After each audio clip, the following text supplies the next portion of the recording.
అందరికీ నమస్కారం. కేంద్ర బడ్జెట్ అనగానే చాలామందికి కష్టమైన పదాలు గుర్తుకొస్తాయి కదా. అయితే ఈరోజు మనం ఆ కఠినమైన పదాలన్నిటినీ పక్కన పెట్టి వాటిని చాలా సింపుల్గా, ఈజీగా అర్థమయ్యేలా చూద్దాం. సరే, ఈ బడ్జెట్ని అర్థం చేసుకోవడానికి ఒక సింపుల్ టెక్నిక్ వాడదాం. మన దేశం మొత్తం ఒక పెద్ద కుటుంబం అనుకుందాం. మరి బడ్జెట్ ఏంటి? ఆ కుటుంబం యొక్క సంవత్సర ఆదాయం, ఖర్చుల ప్లాన్ అన్నమాట. అంతే. ఈరోజు మనం ఏం తెలుసుకోబోతున్నామంటే, ఫస్ట్ బడ్జెట్ అంటే ఏంటో బేసిక్స్ చూద్దాం. తర్వాత దానిలో ఉండే రెండు ముఖ్యమైన భాగాల గురించి మాట్లాడుకుందాం. ఒకవేళ ఖర్చులు ఆదాయాన్ని మించిపోతే ఏమవుతుందో చూసి దేశం ఆర్థిక పరిస్థితిని ఎలా అంచనా వేస్తారో తెలుసుకుని ఫైనల్గా ఈ ప్లాన్ చట్టంగా ఎలా మారుతుందో చూద్దాం. సరే, మరి మొదలు పెడదామా? ముందుగా అసలు బేసిక్స్కి వెళ్దాం. బడ్జెట్ అంటే ఏంటి? అది ఏ టైం పీరియడ్కి వర్తిస్తుంది? చూడండి, కేంద్ర బడ్జెట్ అంటే ఇంకేమీ కాదు, ప్రభుత్వానికి ఒక సంవత్సరంలో ఎంత డబ్బు వస్తుంది, ఎంత ఖర్చు పెడుతుంది అని చెప్పే ఒక అఫీషియల్ ఫైనాన్షియల్ స్టేట్మెంట్. మనం ఇంట్లో సంవత్సరం బడ్జెట్ వేసుకుంటాం కదా, అచ్చం అలాగే. అయితే ఈ ప్లాన్ మనం వాడే క్యాలెండర్ ఇయర్ అంటే జనవరి నుండి డిసెంబర్ వరకు ఫాలో అవ్వదు. ఇది ఆర్థిక సంవత్సరం ప్రకారం నడుస్తుంది. అంటే ఏప్రిల్ 1న మొదలై వచ్చే సంవత్సరం మార్చ్ 31న ముగుస్తుంది. ఇప్పుడు అసలు విషయానికొద్దాం.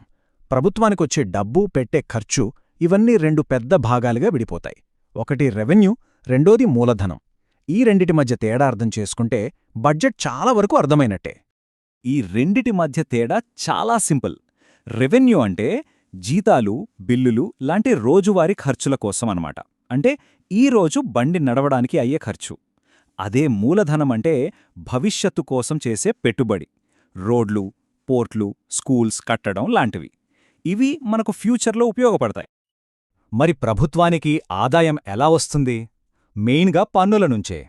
ఈ పన్నులు కూడా మళ్ళీ రెండు రకాలు. ఒకటి ప్రత్యక్ష పన్ను, ఇంకొకటి పరోక్ష పన్ను. ఇప్పుడు రెవెన్యూ గురించి కొంచెం డీపుగా చూద్దాం. రెవెన్యూ వ్యయం అంటే జీతాలు, పెన్షన్లు, సబ్సిడీలు ఇవ్వడం లాంటి రోజువారీ ప్రభుత్వ కార్యకలాపాలకు అయ్యే ఖర్చు. దీనివల్ల ఫ్యూచర్లో మనకు ఎలాంటి ఆస్తులు రావు, జస్ట్ సిస్టమ్ రన్ అవ్వడానికే అయ్యే ఖర్చు అంతే. మరి దీనికి పూర్తిగా ఆపోజిట్ మూలధన వ్యయం లేదా క్యాపెక్స్. ఇది దేశ భవిష్యత్తు కోసం పెట్టే పెట్టుబడి. అంటే రోడ్లు, రైల్వేలు, ఎయిర్పోర్ట్స్ కట్టడం లాంటివన్నమాట. దీనివల్ల మనకు లాంగ్ టర్మ్లో ఉపయోగపడే ఆస్తులు క్రియేట్ అవుతాయి. అయితే కొన్నిసార్లు ఏమవుతుంది, మనం సంపాదించే దానికంటే ఎక్కువ ఖర్చు పెట్టాల్సొస్తుంది గదా. ప్రభుత్వానికి కూడా అంతే. మరి అలాంటప్పుడు ఏమవుతుంది? అక్కడే లోటు అనే కాన్సెప్ట్ వస్తుంది. ఈ ద్రవ్యలోటు అనే పదం మనం బడ్జెట్లో ఎక్కువగా వింటూ ఉంటాం. దాన్ని సింపుల్గా అర్థం చేసుకుందాం. ఉదాహరణకు, మీకు 100 రూపాయల బొమ్మ కావాలి అనుకోండి, కానీ మీ దగ్గర 80 రూపాయలే ఉన్నాయి. ఆ మిగిలిన 20 రూపాయల గ్యాప్ ఉంది చూసారా, అదే లోటు. సో సింపుల్గా చెప్పాలంటే ద్రవ్యలోటు అంటే ఆ సంవత్సరానికి ప్రభుత్వానికి తన ఖర్చులు పోచుకోవడానికి ఎంత అప్పు కావాలో చెప్పే మొత్తం. అంటే ఆ ఏడాది ప్రభుత్వం చేసే మొత్తం అప్పు అన్నమాట. ఈ చార్ట్ చూస్తే మనకు ఇంకా క్లియర్గా అర్థమవుతుంది. చూడండి, ఆదాయం బార్ కంటే ఖర్చుల బార్ పెద్దగా ఉంది. ఆ రెండిటి మధ్య ఉన్న గ్యాపే ద్రవ్యలోటు. ఈ గ్యాప్ని ఫిల్ చేయడానికే ప్రభుత్వం అప్పు చేయాల్సొస్తుంది. ఇక ఎగ్జామ్ పాయింట్ ఆఫ్ వ్యూలో చూస్తే ఈ మూడు లోట్ల మధ్య తేడా తెలుసుకోవడం చాలా చాలా ముఖ్యం. రెవెన్యూ లోటు, ద్రవ్యలోటు, ఇంకా ప్రాథమిక లోటు. ముఖ్యంగా ప్రాథమిక లోటు అనేది మనం కొత్తగా చేసే అప్పులు, పాత అప్పుల మీద వడ్డీ కట్టడానికి కాకుండా ఎంతవరకు దేశాభివృద్ధికి వాడుతున్నామో చూపిస్తుంది. ఇది చాలా ఇంపార్టెంట్ ఇండికేటర్. సరే, బడ్జెట్లోని నంబర్స్ పక్కన పెడితే దేశం ఆర్థిక పరిస్థితి ఎలా ఉంది, ఏ డైరెక్షన్లో వెళ్తుంది అని చెప్పడానికి కొన్ని ముఖ్యమైన పదాలున్నాయి. వాటి గురించి చూద్దాం. అన్నిటికంటే ముఖ్యమైనది జీడీపీ అంటే స్థూల దేశీయోత్పత్తి. జీడీపీ పెరుగుతుందంటే దేశ ఆర్థిక వ్యవస్థ ఎదుగుతోందని అర్థం. అంటే పోయిన సంవత్సరం కంటే ఈ సంవత్సరం దేశం ఎక్కువ సంపాదిస్తోందని. అయితే ఇక్కడ మనం ఒక విషయం గుర్తుపెట్టుకోవాలి. జీడీపీ అనేది కేవలం ఆర్థిక కార్యకలాపాల సైజుని మాత్రమే కొలుస్తుంది, ప్రజల జీవన ప్రమాణాన్ని కాదు. ఇప్పుడు మరికొన్ని ఇంపార్టెంట్ కాన్సెప్ట్స్ని ఫాస్ట్గా చూసేద్దాం. ఒకటి ద్రవ్యోల్బణం అంటే సింపుల్గా ధరలు పెరగడం, దీనివల్ల మన డబ్బు విలువ తగ్గిపోతుంది. రెండోది పెట్టుబడుల ఉపసంహరణ అంటే ప్రభుత్వం తన కంపెనీలలో కొంత వాటాను అమ్మి డబ్బు సంపాదించడం. ఇక మూడోది ప్రైవేటీకరణ, అంటే ప్రభుత్వ కంపెనీని పూర్తిగా ప్రైవేట్ వాళ్లకు అమ్మేయడం. సరే, ఇదంతా బాగుంది. కాని బడ్జెట్ అనేది కేవలం ఒక డాక్యుమెంట్ కాదు, అది ఒక ప్రపోజల్. అది చట్టంగా మారాలంటే పార్లమెంట్ ఆమోదం తప్పనిసరి. ఆ ప్రాసెస్ ఏంటో ఇప్పుడు చూద్దాం. ఈ ప్రాసెస్ ఎలా ఉంటుందంటే, మొదట ఆర్థిక మంత్రి బడ్జెట్ను పార్లమెంట్లో ప్రవేశపెడతారు. తర్వాత పార్లమెంట్ సభ్యులందరూ దానిపై చర్చిస్తారు. ఆ తర్వాత వివిధ డిమాండ్ల మీద ఓటింగ్ జరుగుతుంది. ఫైనల్గా కొన్ని ముఖ్యమైన బిల్లులను పాస్ చేయడంతో ఈ బడ్జెట్ చట్టరూపం దాలుస్తుంది. ఈ ప్రాసెస్లో 2 బిల్లులు చాలా కీలకం. ఒకటి ఫైనాన్స్ బిల్లు, దీన్ని రూల్ బుక్ అనుకోవచ్చు. పన్నులలో ఎలాంటి మార్పులు చేయాలో ఇందులో ఉంటుంది. రెండోది వినియోగ బిల్లు, ఇది ఒక పర్మిషన్ స్లిప్ లాంటిది. ప్రభుత్వ ఖజానా నుండి డబ్బు ఖర్చు పెట్టడానికి ఇది అధికారమిస్తుంది. సో మొత్తంగా చూస్తే బడ్జెట్ అంటే ఏంటో తెలుసా? ఇది మన భారతదేశం యొక్క వార్షిక మనీ డైరీ, అంతే. సరే, ఈ విశ్లేషణను ఒక ఆసక్తికరమైన ప్రశ్నతో ముగిద్దాం. మనం ఇందాక మాట్లాడుకున్నట్టు మూలధన వ్యయం దేశ భవిష్యత్తును నిర్మిస్తుంది, కాని రెవెన్యూ వ్యయం ఈరోజు అవసరాలను తీరుస్తోంది. అలాంటప్పుడు అభివృద్ధి చెందుతున్న మన దేశం ఈ రెండింటిలో ఏ లోటు గురించి ఎక్కువగా ఆందోళన చెందాలి? ఆలోచించండి. ఈ ప్రశ్నకు సమాధానంలోనే మన ఆర్థిక విధానాల సారాంశం దాగియుంది. యూనియన్ బడ్జెట్, ఈ పేరు వినగానే చాలామందికి ఏవేవో అంకెలు, అర్థంగాని కాగితాలు గుర్తొస్తాయి కదా. కాని భయపడాల్సిన పనిలేదు. ఆ చిక్కుముడిని విప్పి అసలు కథేంటో చాలా సింపుల్గా తెలుసుకుందాం.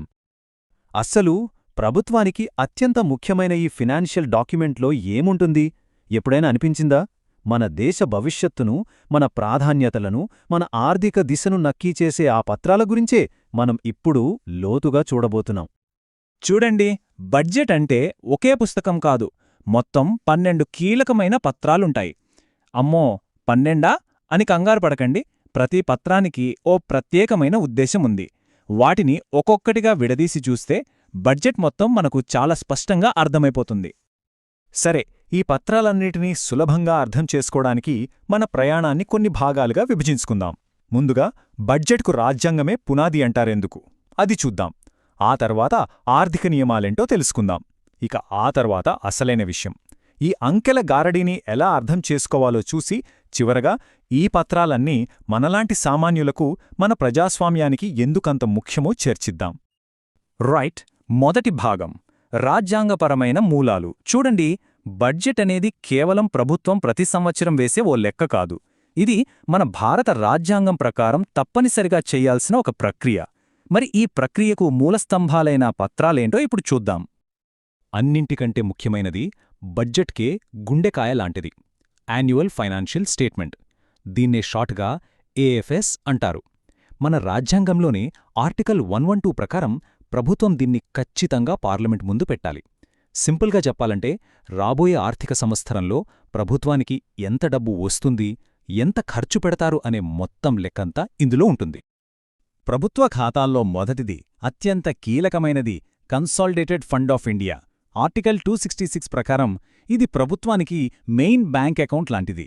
పన్నుల రూపంలో అయినా, రుణాలు తీసుకున్నా ప్రభుత్వానికి వచ్చే ప్రతి రూపాయి ఇందులోనే జమవుతుంది. అలాగే ప్రభుత్వ ఖర్చులన్నీ కూడా దీని నుంచే వెళ్తాయి. అయితే ఇక్కడో ముఖ్యమైన విషయం, పార్లమెంట్ అనుమతి లేకుండా దీని నుండి ఒక్క రూపాయి కూడా బయటకు తీయడానికి వీల్లేదు. అంత పక్కాగా ఉంటుంది. తర్వాతది కంటింజెన్సీ ఫండ్ ఆఫ్ ఇండియా. పేర్లోనే ఉంది కదా, కంటింజెన్సీ అంటే అత్యవసరం. ఆర్టికల్ 267 ప్రకారం ఇది రాష్ట్రపతి గారి ఆధీనంలో ఉంటుంది. ఇది మనింటికి ఒక ఎమర్జెన్సీ ఫండ్ ఎలాగో దేశానికి ఇది అలాగనమాట. సుమారు 30,000 కోట్ల రూపాయలు ఇందులో ఉంటాయి. వరదలు, భూకంపాలు లాంటి ఊహించని విపత్తులు వచ్చినప్పుడు తక్షణ ఖర్చుల కోసం దీన్ని వాడతారు. ఇక మూడవది పబ్లిక్ అకౌంట్ ఆఫ్ ఇండియా. ఇది కొంచెం భిన్నమైనది. ఇక్కడ ప్రభుత్వం ఒక సంరక్షకుడిగా, ఒక బ్యాంకర్గా పనిచేస్తుంది. అంటే మన ప్రావిడెంట్ ఫండ్ డబ్బు, చిన్న మొత్తాల పొదుపు పథకాల డబ్బు, ఇవన్నీ ఇందులో ఉంటాయి. ముఖ్యంగా గమనించాల్సిందేంటంటే, ఈ డబ్బు ప్రభుత్వానిది కాదు, అది ప్రజలది. అందుకే ఆ డబ్బును తిరిగి చెల్లించడానికి ప్రభుత్వానికి పార్లమెంట్ అనుమతి అక్కర్లేదు. సాధారణంగా బడ్జెట్ను 2 ప్రధాన భాగాలుగా చూస్తారు: రెవెన్యూ, క్యాపిటల్. రెవెన్యూ బడ్జెట్ అంటే మన ఇంటి నెలసరి ఖర్చుల్లాంటిది. జీతాలివ్వడం, సబ్సిడీలు, పాత అప్పులకు వడ్డీలు కట్టడం ఇలాంటివన్నీ ఇందులో ఉంటాయి. వీటివల్ల కొత్తగా ఆస్తులేమీ రావు. కాని క్యాపిటల్ బడ్జెట్ అలా కాదు. ఇది మనం ఇల్లు కొన్నంలాంటి పెద్ద పెట్టుబడి. రోడ్లు వేయడం, కొత్త ఫ్యాక్టరీలు కట్టడం, భవనాలు నిర్మించడం, ఇలా భవిష్యత్తు కోసం ఆస్తులను సృష్టించే ఖర్చులన్నీ ఇందులో ఉంటాయి. డిమాండ్స్ ఫర్ గ్రాంట్స్, ఇది చాలా ముఖ్యమైన పదం. ఉదాహరణకు, ఓ ఇటీవల బడ్జెట్లో 102 డిమాండ్స్ ఫర్ గ్రాంట్స్ ఉన్నాయట. అంటే ఏంటి? ఆర్టికల్ 113 ప్రకారం ప్రభుత్వంలోని ప్రతి మంత్రిత్వశాఖ, ప్రతి విభాగం తమకొచ్చే ఏడాదికి ఎంత డబ్బు కావాలో ఇలా డిమాండుల రూపంలో పార్లమెంట్ ముందు పెడతాయి. రక్షణ శాఖకు ఇంత, వ్యవసాయ శాఖకు ఇంత అని అడుగుతారన్నమాట. వీటిపైనే లోక్సభలో ఓటింగ్ జరుగుతుంది. ఆ తర్వాతే ఏ శాఖకు ఎంత డబ్బు ఇవ్వాలో ఫైనల్ అవుతుంది. ఇక ఫినాన్స్ బిల్, ఆర్టికల్ 110 ప్రకారం దీనికే మనమందరం ఎదురుచూస్తాం. ఎందుకంటే కొత్త పన్నులు వెయ్యాలన్నా, ఉన్న పన్నులు మార్చాలన్నా, లేదా కొన్నింటిని తీసేయాలన్నా ప్రభుత్వ ప్రతిపాదనలన్నీ ఇందులో ఉంటాయి. ఇన్కమ్ ట్యాక్స్ స్లాబులో మార్పులు, జీఎస్టీ గురించి మనం వినే ప్రకటనలన్నీ ఈ బిల్లు పాస్ అయితేనే చట్టంగా మారతాయి. సరే, రాజ్యాంగపరమైన పత్రాలు చూశాం కదా, ఇప్పుడు మనం రెండో భాగానికి వెళదాం. ఆర్థిక నియమావళి అంటే ప్రభుత్వం తన ఆర్థిక క్రమశిక్షణను ఎలా పాటిస్తుందో చెప్పే పత్రాలు. ఇది fiscal responsibility and budget management అంటే ఎఫ్ఆర్బిఎం చట్టం 2003 ప్రకారం ఖచ్చితంగా ప్రవేశపెట్టాలి. ఇందులో మొదటిది మ్యాక్రో ఎకనామిక్ ఫ్రేమ్వర్క్ స్టేట్మెంట్. ఇది ఒక రకంగా దేశ ఆర్థిక వ్యవస్థ హెల్త్ రిపోర్ట్ లాంటిది. రాబోయే సంవత్సరంలో మన ఎకానమీ ఎలా ఉండబోతోంది, జీడీపీ గ్రోత్ ఎంత ఉండొచ్చు, మొత్తం మీద ఆర్థిక పరిస్థితి స్థిరంగా ఉంటుందా లేదా అని అంచనా వేస్తోంది. బడ్జెట్లోని అంకెలన్నింటికీ ఇదే ఆధారం. రెండవది medium term fiscal policy statement. ఇది కేవలం ఒక్క ఏడాది గురించి కాదు, రాబోయే 3 ఏళ్లలో ప్రభుత్వం ఆర్థికంగా ఎంత క్రమశిక్షణతో ఉండబోతోందో ప్రజలకు ఇస్తున్న ఒక బహిరంగ వాగ్దానం లాంటిది. ఫిస్కల్ డెఫిసిట్, ప్రభుత్వ అప్పులు లాంటి కీలకమైన అంశాలకు లక్ష్యాలు పెట్టుకొని మేం ఆర్థిక స్థిరత్వానికి కట్టుబడి ఉన్నామని చెప్పడమే దీని ఉద్దేశ్యం. ఓకే, ఇప్పుడివరకు చట్టపరంగా తప్పనిసరి అయిన పత్రాలు చూశాం. ఇప్పుడు 3వ భాగానికొచ్చాం. ఈ సంఖ్యలన్నింటినీ ఎలా అర్థం చేసుకోవాలి? ఇప్పుడు మనం చూడబోయే పత్రాలు బడ్జెట్లోని ఆ క్లిష్టమైన అంకెలను, పథకాలను సులభంగా అర్థం చేసుకోవడానికి సహాయపడే యూజర్ గైడ్స్ లాంటివన్నమాట. 100 పేజీల బడ్జెట్ మొత్తం చదివే ఓపిక, సమయం లేవా? No problem, budget at a glance అందుకే ఉంది. ఇది మొత్తం బడ్జెట్కి ఒక ఎగ్జిక్యూటివ్ సమ్మరీ లాంటిది. ప్రభుత్వానికి డబ్బు ఎక్కడి నుంచొస్తోంది, ఎక్కడికి పోతోంది, ముఖ్యమైన లోటు ఎంత ఉంది, ఇలాంటి కీలక విషయాలన్నీ ఒక్క పేజీలో తెలిసిపోతాయి. మనందరికీ వచ్చే మొదటి ప్రశ్న, మనం కట్టే పన్ను డబ్బుని ప్రభుత్వం ఎక్కడ ఖర్చు చేస్తోంది అని. ఆ ప్రశ్నకు సూటి సమాధానమే ఈ ఎక్స్పెండిచర్ బడ్జెట్ లేదా వ్యయ బడ్జెట్. ప్రతి స్కీమ్కు, ప్రతి మంత్రిత్వ శాఖకు ఎంత కేటాయించారో చాలా స్పష్టంగా ఇందులో చూపిస్తారు. సరే, ఖర్చులు గురించి చూసాం. మరి ప్రభుత్వానికి ఆదాయం ఎక్కడ్నుంచొస్తుంది? పన్నుల ద్వారా ఎంతొస్తుంది? ఫీజుల ద్వారా ఎంత? ప్రభుత్వ కంపెనీల లాభాల నుంచి ఎంత? ఇలా ప్రభుత్వానికున్న అన్ని ఆదాయ మార్గాల లెక్కలను ఈ రిసీట్ బడ్జెట్ లేదా రాబడి బడ్జెట్ చూపిస్తుంది. ఇప్పుడు మనం చివరి, ఇంకా చెప్పాలంటే అత్యంత ముఖ్యమైన భాగానికొచ్చాం. అసలు ఈ పత్రాలన్నీ ఎందుకంత ముఖ్యం? గుర్తుంచుకోండి, ఇవి కేవలం కాగితంపై ఉన్న అంకెలు కాదు. ఇవి మన ప్రజాస్వామ్యంలో పారదర్శకత, జవాబుదారీతనం కోసం నిర్మించిన ఒక బలమైన వ్యవస్థ. అంతిమంగా ఈ 12 పత్రాలు అన్నీ కలిసి ప్రభుత్వ జవాబుదారీతనాన్ని నిర్ధారించే ఒక బ్లూ ప్రింట్ను తయారుచేస్తాయి. ప్రభుత్వం సంపాదించే ప్రతి రూపాయికి, ఖర్చు పెట్టే ప్రతి రూపాయికి లెక్క చెప్పేలా చేస్తాయి. వీటిని పరిశీలించడం ద్వారా పార్లమెంట్, ఆ తర్వాత ప్రజలు ప్రభుత్వాన్ని ప్రశ్నించగలుగుతారు. ఇదే మన ప్రజాస్వామ్యానికి అసలైన బలం. బడ్జెట్ అనేది కేవలం అంకెల నివేదిక కాదు, అది ఒక దేశం యొక్క ప్రాధాన్యతలను తెలియజేసే ఒక శక్తివంతమైన ప్రకటన. ఇప్పుడు ఈ పత్రాలను ఎలా చదవాలో, ఎలా అర్థం చేసుకోవాలో మనకు కొంత అవగాహన వచ్చింది. మరి అసలు ప్రశ్న మిగిలే ఉంది. మనం దేనికోసం చూడాలి? రాబోయే బడ్జెట్లో ఏ రంగానికి ఎక్కువ ప్రాధాన్యత ఇవ్వాలి? దేశ భవిష్యత్తు కోసం ఏ అంశాలపై ప్రభుత్వం దృష్టి పెట్టాలి? ఇది మనమందరం ఆలోచించాల్సిన విషయం. ప్రతి ఏటా మన ప్రభుత్వం బడ్జెట్ అంటుంది కదా, అసలు ఏంటిది? కేవలం అంకెల గారడీనా? కానే కాదు. మన రోడ్లు, హాస్పిటల్స్, చివరికి మన దేశ భద్రత, వీటన్నింటికీ డబ్బులు ఎలా వస్తాయి, ఎలా ఖర్చు పెడతారు అని చెప్పే ఒక పెద్ద ప్లాన్ అన్నమాట. సో ఈరోజు మనం 2026-27 బడ్జెట్ లోపలికి వెళ్ళి ఈ పెద్ద పెద్ద నంబర్లు మనందరి జీవితాల్ని ఎలా టచ్ చేస్తాయో సింపుల్గా తెలుసుకుందాం. అసలు ఆలోచించండి, 140 కోట్ల మంది జనాభా, ఇంత పెద్ద దేశం తన డబ్బు వ్యవహారాల్ని ఎలా మేనేజ్ చేస్తుంది? సింపుల్ క్వశ్చన్ కదా. దీనికి సమాధానం దేశపు మెయిన్ ఫైనాన్షియల్ ప్లాన్, అదే మన కేంద్ర బడ్జెట్లో దొరుకుతుంది. అంటే దేశానికి ఎంత డబ్బొస్తోంది, ఎంత పోతోంది, దేనికి ఎక్కువ ప్రాధాన్యత ఇస్తున్నారు, ఇవన్నీ అందులోనే ఉంటాయి. వదండి ఒలుక్కేద్దాం. సరే, దేశం బడ్జెట్ని అర్థం చేసుకోవాలంటే ముందు ప్రభుత్వం తన డబ్బుని ఎక్కడ దాస్తుంది అనేది తెలియాలి కదా. మనకి సేవింగ్స్ అకౌంట్, కరెంట్ అకౌంట్ ఉన్నట్టే గవర్నమెంట్కి కూడా 3 మెయిన్ వాలెట్స్ ఉంటాయన్నమాట. అంటే 3 వేర్వేరు నిధులు, ఒక్కోదానికి ఒక స్పెషల్ పర్పస్ ఉంటుంది. అవేంటో ఇప్పుడు చూద్దాం. అఫీషియల్గా చెప్పాలంటే బడ్జెట్ని వార్షిక ఆర్థిక నివేదిక అని పిలుస్తారు. పేరేదో పెద్దగా ఉంది గాని ఇది కేవలం ఒక పేపర్ ముక్క కాదు. ప్రభుత్వం పార్లమెంటుకు, అంటే మనందరి ప్రతినిధులకు ఇచ్చే ఒక ప్రామిస్ లాంటిది.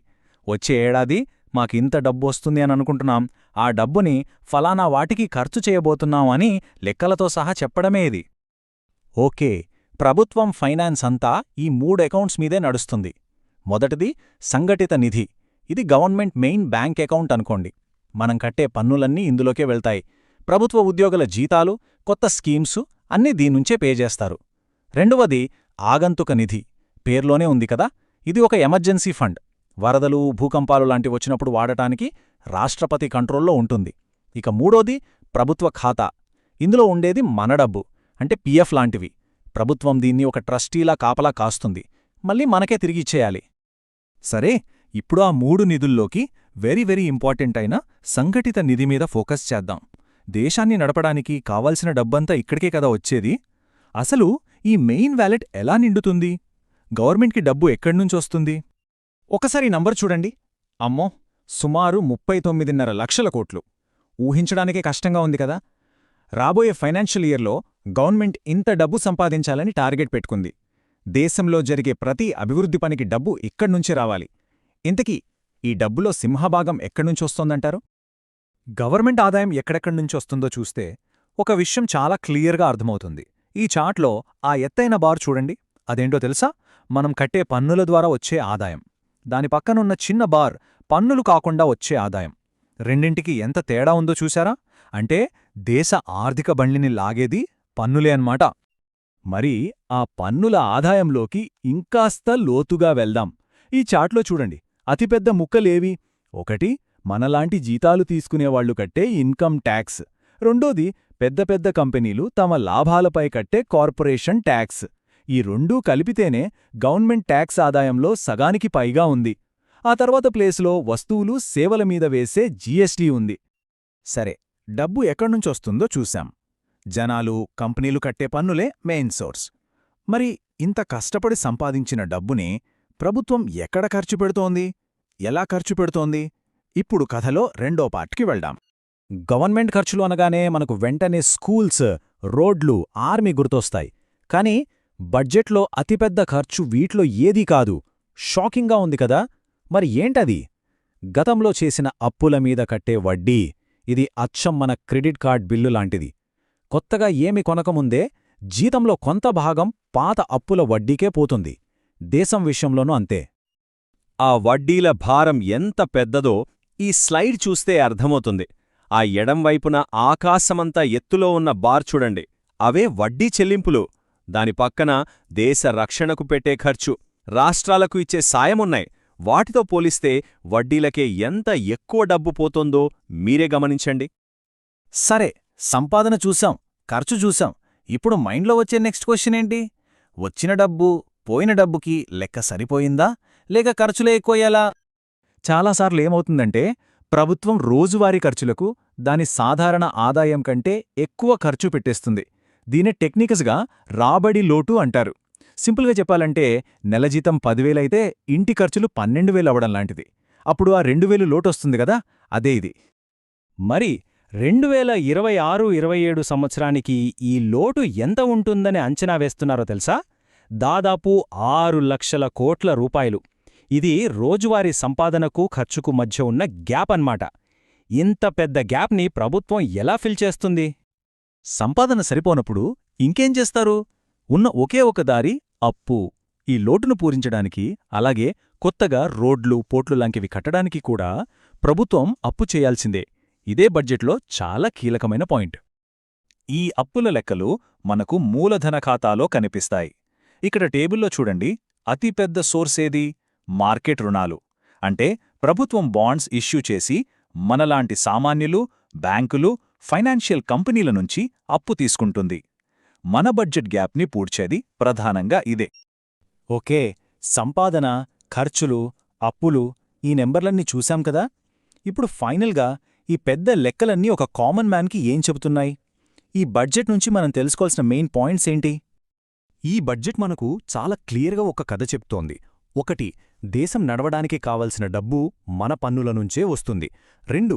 మనం కష్టపడి కట్టిన పన్నుల్లో చాలా పెద్ద భాగం కొత్త పనులకు కాకుండా పాత అప్పుల మీద వడ్డీ కట్టడానికే పోతోంది. 3. మన ఖర్చులు మన సంపాదనను దాటిపోతున్నాయి. అందుకే ప్రతి ఏటా లెక్క సరిచేయడానికి కొత్త అప్పులు తప్పట్లేదు. ఇప్పటిదాకా మనం చూసింది బడ్జెట్ బేసిక్ స్ట్రక్చర్. ఆదాయం, ఖర్చు, లోటు, ఈ నంబర్లన్నీ దేశ ఆర్థిక పరిస్థితికి ఒక అద్దం లాంటివి. అయితే అసలైన ప్రశ్న వేరే ఉంది. ఈ అంకెల గారాడి దేశం భవిష్యత్తు గురించి మనకు ఏం చెబుతోంది? మనం అభివృద్ధి వైపు వెడుతున్నామా, లేక అప్పుల చక్రంలో ఇరుక్కుపోతున్నామా? ఒక్కసారి ఆలోచించండి.